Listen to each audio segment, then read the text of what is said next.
Welcome to the Carriker Chronicles, the People Show. Checking the Pulse of Husker Nation, brought to you by DPS Concrete Construction. Check them out at dpsconstruction.net. Ladies and gentlemen, as you know, every Thursday I do a prediction show, and every week one of my kids joins me. Today, my 6-year-old daughter, Jordan, was supposed to join me, but alas, she is sick, not feeling well. All the other kids are at school right now, so this is our dog, Rocky, making his Carriker Chronicles debut. He's a mini Aussie, highly energetic, highly intelligent, and great with the kids. He also has a younger sister named Sky, who we may never bring on this show. That dog will not sit down, but Rocky is here. Yeah, he's the older brother, and he does really, really good. And here's a quote that I heard a long time ago, okay, from one of my friends, and it's a good quote. Just random, but here we go. I always strive to be the kind of person my dog thinks I am. All right, ladies and gentlemen, do me a favor. Smash that like button. Jordan's curious, okay, how many people are going to hit that like button to wish her well? And full disclosure, okay, my daughter Addison broke the growth plate in her left ankle, so she's on crutches and in a cast. My daughter Trinity broke her thumb in softball, so she's got a cast. My son Jacob just minorly tweaked his ankle. Okay, so he's just wearing a little bit of a brace just when he plays sports, one of those things that you strap on and tie up. No big deal. Ladies and gentlemen, hit that like button so all the Carriker kids can get better. I swear we're good parents. And actually, that feeds in perfectly. At the end of this show, I'm doing something I've never done before. I'm bringing on a guest that I've never brought on before, a type of guest I've never brought on before. I don't think I've seen this type of guest anywhere else. It's a renowned orthopedic surgeon, okay, Dr. Strasburger, and him and I are going to talk about injury prevention, some of the things that current Huskers are going through, guys who've had season-ending injuries, our quarterbacks, Teddy Prohaska, Luke Reimer. Stay tuned at the end of the show for that. But of course, it's time right here, right now. Rocky, you saying hi? Yeah, I can see I'm highly entertaining. But you can also see why I brought him and not Sky. Anyways, I digress. It's time for the 4 keys this week. 4 keys, all right, to keeping the game competitive and maybe pulling off a shocking upset. The Huskers over the University of Michigan this weekend, possibly also my prediction, and Rocky's, a.k.a. Jacob's prediction at the end of the show. Now, real quick, couple of quick stats. Strength of schedule. Neither one of these teams have played Murderer's Row schedule just yet. Nebraska has the 102nd ranked schedule, strength of schedule so far this year. Michigan's strength of schedule is 123rd in the country so far. Now, when you look at some of these other stats, all right, Michigan's scoring defense, number 1 in the country, giving up 5.8 points per game. Nebraska, 33rd in the country at 18.5 points per game. Michigan's rushing offense, their offense isn't blowing it out the water, ladies and gentlemen. They're 50th in the country without a ton of tough competition, 168 yards per game rushing. Nebraska, number 6 in the country, 235 yards rushing so far this year. Michigan's rush defense, pretty good, giving up 80 yards a game. That's 13th in the country. Nebraska's rush defense, all right, 1st in the country at 46 yards per game. Also, scoring offenses, again, this could be a low-scoring, interesting slugfest. Nebraska's averaging 21.8 points per game. Michigan, 101st in the country. Michigan averaging 31.8 points per game. That's 53rd in the country. Now, here are my keys to the game. All right, first of all, make it a slugfest. Make it ugly. I said this earlier, and I'll say it again. This is what Michigan likes to do too, but here's the deal. The more big plays there are, the more it's going to benefit Michigan. Okay, it's going to benefit the Wolverines more than us. Make it low-scoring, ugly, body blows type of game. Let's test a team, easy for me to say, in front of a raucous crowd that hasn't been tested yet this year. Number 2, find a way to stretch their defense somehow, whether it's trick plays, the old Osborne double pass play from the Minnesota game, or throwing the ball down the field. And here's something we got to improve on as a team. Whoever the quarterback is, we got to see more balls down the field. Okay, just a way to keep defenses honest. Sims, when he was a quarterback, or passes 9 yards down the field or less. He was 13 of 13 for 92 yards, 10 plus yards downfield, 7 of 20, 128 yards, a touchdown, 4 INTs. Harburg, 9 yards or less on his pass attempts, 13 of 17, 109 yards, 2 touchdowns, 10 plus yards downfield on pass attempts, 3 of 10 for 62 yards. We've got to find a way to stretch this defense, okay? Don't abandon who we are. I'm not saying that. We got to stay true to who we are. But I would have said this even if we weren't playing Michigan. This has to be part of our game plan. All right, number 3, get it to the second half. in the fourth quarter. That's where we're the strongest. We're not the best first half team in the world. Michigan has not been tested in the second half. Okay? So let's get it to the second half. Keep it interesting. Keep it competitive. Keep it to the fourth quarter where we are the strongest and they have not been tested. And who knows what'll happen? You never know, ladies and gentlemen. All right, number 4, defense. Force some turnovers. We've got to steal possessions away from Michigan. We've got to give extra possessions to our offense. We've got to find ways to give our offense a short field and maybe even score on defense. That would help out a lot. All right, the spread right now, ladies and gentlemen, Michigan was originally favored by 18.5. It's gone down to 17. And I think that's because people realize it's going to be a little bit more of a defensive battle, so to speak. The over-under is 39, which is insanely low. Okay, again, I'm always going to take the under with Nebraska and Michigan, and then you put them in the same game. My prediction is Michigan 24. As much as I hope this score is wrong, Nebraska 10. Rocky, he can't stand to watch. Okay, Rocky, a.k.a. Jacob, says it's going to be even lower scoring. Michigan 21, Nebraska 7. Again, are you having fun? Yeah, he looks enthused, enthralled. All right, stay tuned right after this. My interview with Dr. Strasburger, a renowned orthopedic surgeon. I know he's worked with the Huskers in the past. He's a former Husker himself, but I'll give you that intro as soon as we come back right after this. All right, but real quick, don't go anywhere. But until then, if you're a general contractor, building owner, or property manager looking for concrete repair or work done in the Omaha metro areas such as street paving, building floors and parking lots, check out dpsconstruction.net. That's dpsconstruction.net. Please don't leave the show. I can't stand to watch. All right, don't go anywhere because we'll be right back. Right, Rocky? Snap. And we're back, ladies and gentlemen. Now, this is something I've never done before on the show. I don't know that I've seen other folks do on other outlets or Husker news outlets. Maybe I'm wrong. Maybe I missed it. But maybe this is hopefully kind of sort of unique to this show and what we got here.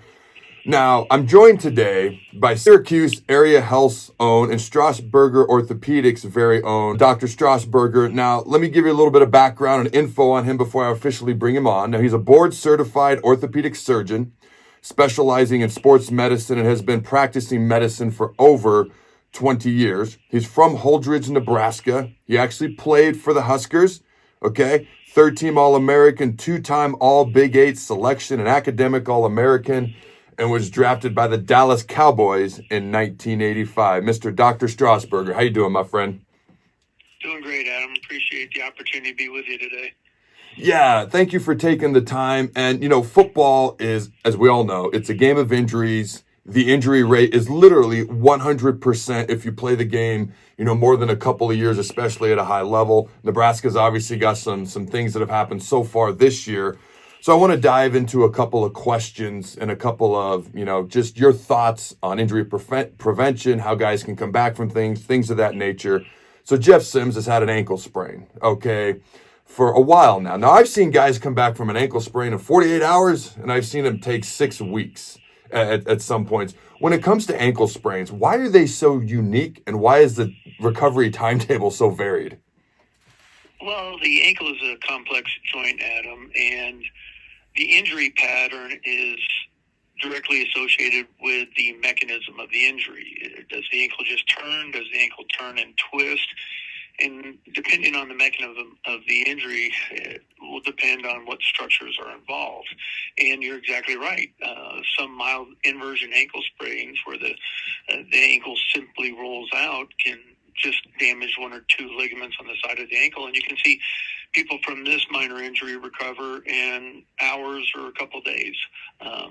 This ankle injury can be more severe where you get more than stretching. You actually get tearing of the fibers, or you can see repetitive injuries where the ligament can get just stretched out. And, you know, therefore the time frame might be weeks. But you can also see injuries of the ankle that involve rotation as well as, you know, inversion or eversion. And these are the more serious high ankle sprains that you hear about. And, you know, those are some injuries that have plagued us recently. And those injuries can take a little bit longer to respond and recover.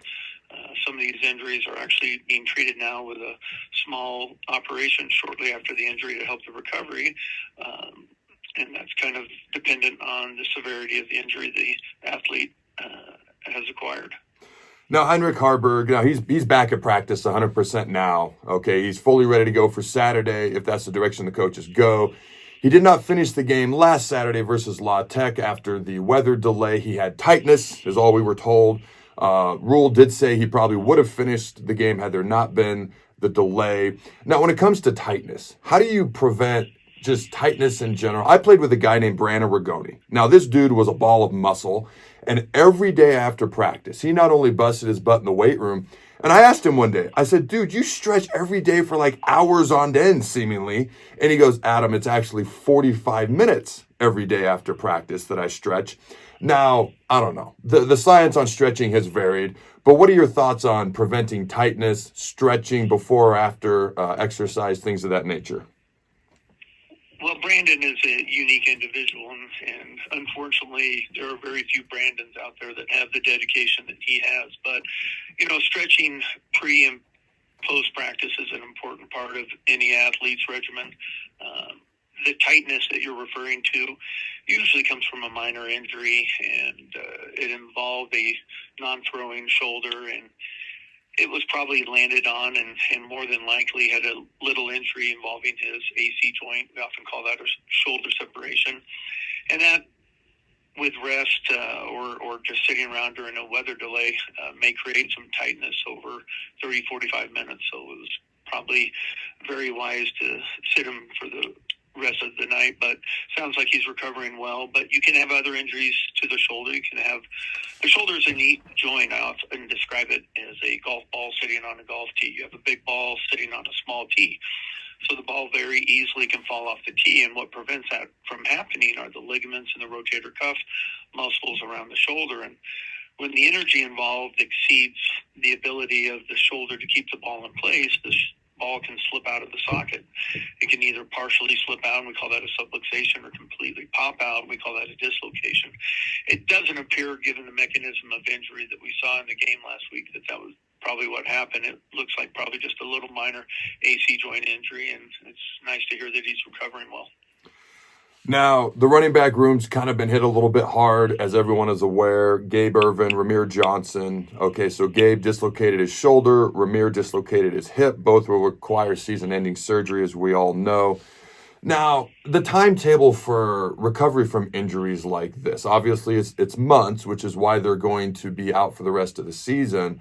But with these types of injuries, do you typically, can we hope to see them back in winter conditioning, spring ball, summer conditioning? Obviously, the sooner they get back, the better for next year. Is it a longer recovery type situation, like maybe fall camp next year with those two types of injuries? What's been your experience with that?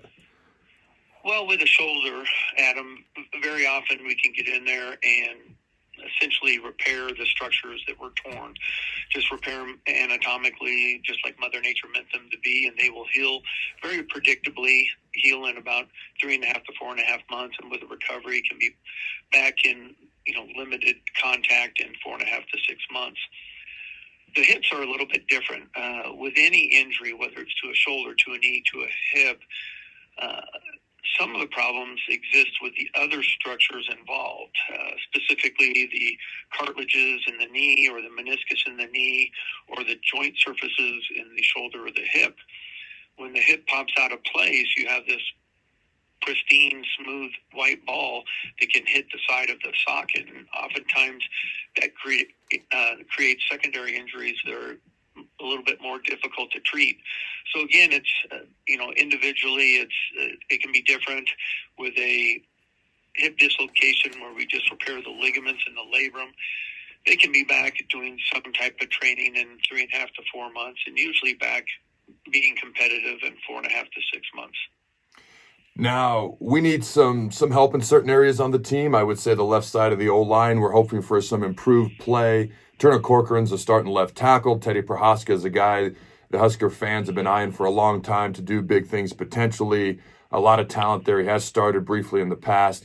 The past couple of years, he's had season-ending surgeries. Unfortunately, he's working his way back now. He even got in the game a couple of weeks ago as a tight end versus Northern Illinois.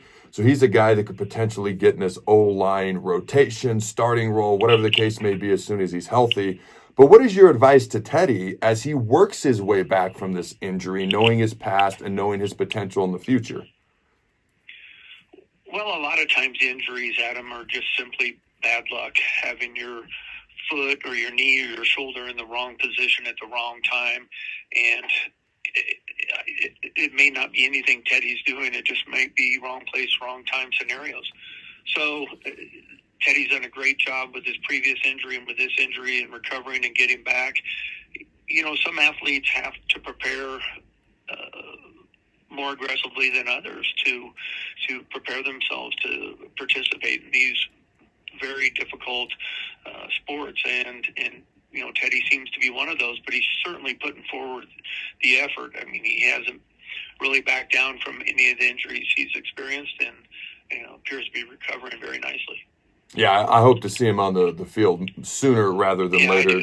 I do too. Kid has just amazing potential. Yeah, that's for sure. Now, Luke Reimer got banged up last week, didn't finish the game. I think his day ended in the first half on Saturday versus La Tech. He's questionable versus Michigan this weekend. All right, so obviously Reimer's questionable. Sims is recovering. We've talked about Teddy. We've talked about other guys who are going to be coming back from injuries. As I mentioned, football is a game of injuries, 100% injury rate. Okay, in your opinion, all right, what is some of the biggest / most effective ways to do prehab or injury preventative type methods to hopefully prevent as many injuries as possible? Well, prevention obviously is the key, and preseason sport-specific training is imperative. We see this in jumping sports, where we actually teach athletes how to jump and land. Footwork in football is paramount important. Teaching kids how to be in the proper position, how to take on a block, how to deliver a block, how to tackle, how to be tackled, how to land, how to slide if you're a quarterback, to avoid contact. There's just a lot of things that are involved, and I really think, with the help of the medical training staff at these universities, we've done a much better job over the past couple decades of preventing injuries. But as you say, the injury rate in competitive football is near 100%, and it's just going to happen, and bad luck is bad luck. All right, last question I got for you. How big of a role does strength and conditioning play in the prehab process? Obviously, it's performance enhancement is what you're trying to do, bigger, faster, stronger. But how big of a role does that play in the injury prevention role of things as well? Well, in controlling your position and controlling your motion, controlling how your hips, knees, ankles, your shoulders function. The stronger and more developed you are, the less exposure to injury you're going to have. So it's paramount importance. These sport-specific activities and exercises and weight training activities are real important in getting the athlete, especially the football player, ready for practice and games. It's so hard to replicate practice and games in training, but we become much better at doing that. And I think as we do that, we get athletes who are less exposed to injuries in the practices and games. So, as you pointed out, it's very, very important. All right, Husker fans, here's something you don't know. And I hope I'm okay sharing this, Dr. Strasburger, but he actually had oral surgery yesterday, and he toughed it out, joined me today anyways, did a phenomenal job. So thank you for joining me, Doc. Hey, the stars play here. That's right. All right, ladies and gentlemen, hit me up in the comments below. If you've got any questions for Dr. Strasburger, let me know below.